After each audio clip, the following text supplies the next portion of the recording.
নমস্কার, আমার নাম রাহুল চন্দ। আপনারা সবাই দেখরা টিক 360 ইউটিউব চ্যানেল। আজকে এই ভিডিওর মাধ্যমে আপনারা সবাই জানতে হবে যে নিজের মোবাইলের মাধ্যমে কিভাবে ভোটার লিস্ট ডাউনলোড করিয়া নিতে পারবা।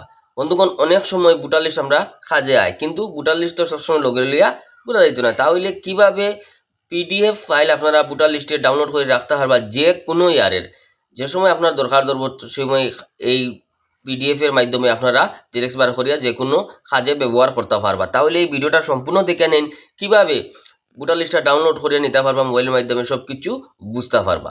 সিম্পলি আপনারা ভোটার লিস্ট ডাউনলোড করালে কি করতে হইব, গুগল ওপেন করিয়া সার্চের মধ্যে লিখতে লাগবো আসাম ভোটার লিস্ট 2005 ডাউনলোড, বা যে ইয়ারের ভোটার লিস্ট লাগে এটারও লিখে দিবা।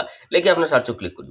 ক্লিক করার পরে দিয়ে আপনার সামনে ফার্স্ট যেটা সাইট আইছে চিফ ইলেকট্রাল অফিসার আসাম, এটাই লোকে তার অফিসিয়াল ওয়েবসাইট। সিম্পলি এটাতে ক্লিক করে দিবা। ক্লিক করার পরে আপনার সামনে এরকম ইন্টারফেস খুলে আইব। সিম্পলি আপনি কিতা করবা, স্ক্রল ডাউন করিয়া নিচে নিবা। নেওয়ার পরে দেখতে পারবা এখানে সবথেকে প্রথম ডিস্ট্রিক্ট সিলেক্ট করার কথা কইব। তাহলে আপনি কিতা করবা, সবথেকে প্রথম নিজের ডিস্ট্রিক্টটা সিলেক্ট করে দিবা। আমি হাইলাকান্দির থেকে, তাহলে আমি হাইলাকান্দি সিলেক্ট করে দিব। হাইলাকান্দি সিলেক্ট করার পরে এখানেও কনস্টিটুয়েন্সি সিলেক্ট করার কথা কইব, তাহলে কনস্টিটুয়েন্সিটা সিলেক্ট করে দিবা।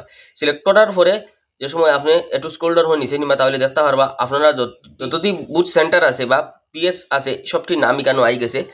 সিম্পলি সার্চ করিয়া বার করতে পারবা। যদি আপনার জানা না থাকে একটু এখানে সার্চ করে দেখে লিবা। দেখলে আপনারা বুঝতে পারবা যে কোনটা আমার এই আই গেছে। এইটা 12 নম্বর ফাইকান এলপি স্কুল, এটা আমার বুথ সেন্টারতে আমার নামটা ফাইলিছি। আমি এটা সিম্পলি এটার মধ্যে ক্লিক করবো। ক্লিক করার পিডিএফ ভিউ দেখাইব। দেখানোর সাথে সাথে আমি দেখতাম পারবো যে আমার ভোটার লিস্টটা বাড়িয়ে গেছে। এটা এখন ডাউনলোড কীরকম করবা, উপরে সাইডে দেখা তিনটা ডট আছে, এটার মধ্যে ক্লিক করবা। ক্লিক করার পরে এখানের মধ্যে ডাউনলোডের অপশন দেখতে পারা ওই আইছে, এটাতে ক্লিক করবা। ক্লিক করার সাথে সাথে আপনার এই ডাউনলোডের অপশন আই দিব। আমি এটা অলরেডি ডাউনলোড করে রাখা, তার লাগে আমার কাছে এরকম। আর আপনার কাছে সিম্পলি ডাউনলোডের অপশন আইব। ডাউনলোড করার সাথে সাথে এটা আপনার গ্যালারিতে গিয়া সেভ হয়ে যাব। আমি ওপেন করিও দেখাই দিয়ার, ওই দেখুন এটা ওপেন করার পরে ডাউনলোড হয়ে গেছে। তাহলে বুঝতে পারছেন বন্ধুগণ, যে কোনো সনের ভোটার লিস্ট আপনারা কিভাবে মোবাইলের মাধ্যমে ডাউনলোড করিয়া নিতে পারবা। যদি আমার এই ভিডিওটা দেখে ভালো লাগে থাকে, ইনফরমেটিভ লাগিয়া থাকে, আরও এরকম ইনফরমেটিভ ভিডিও দেখার লাগে বা পাওয়ার লাগে, আর ইউটিউব চ্যানেল টিক 360 রে সাবস্ক্রাইব করিয়া সাথে বেল আইকন প্রেস করে দিবা, যাতে আরও ভিডিও আপলোডের সাথে সাথে আপনারা দেখতে পান। ধন্যবাদ।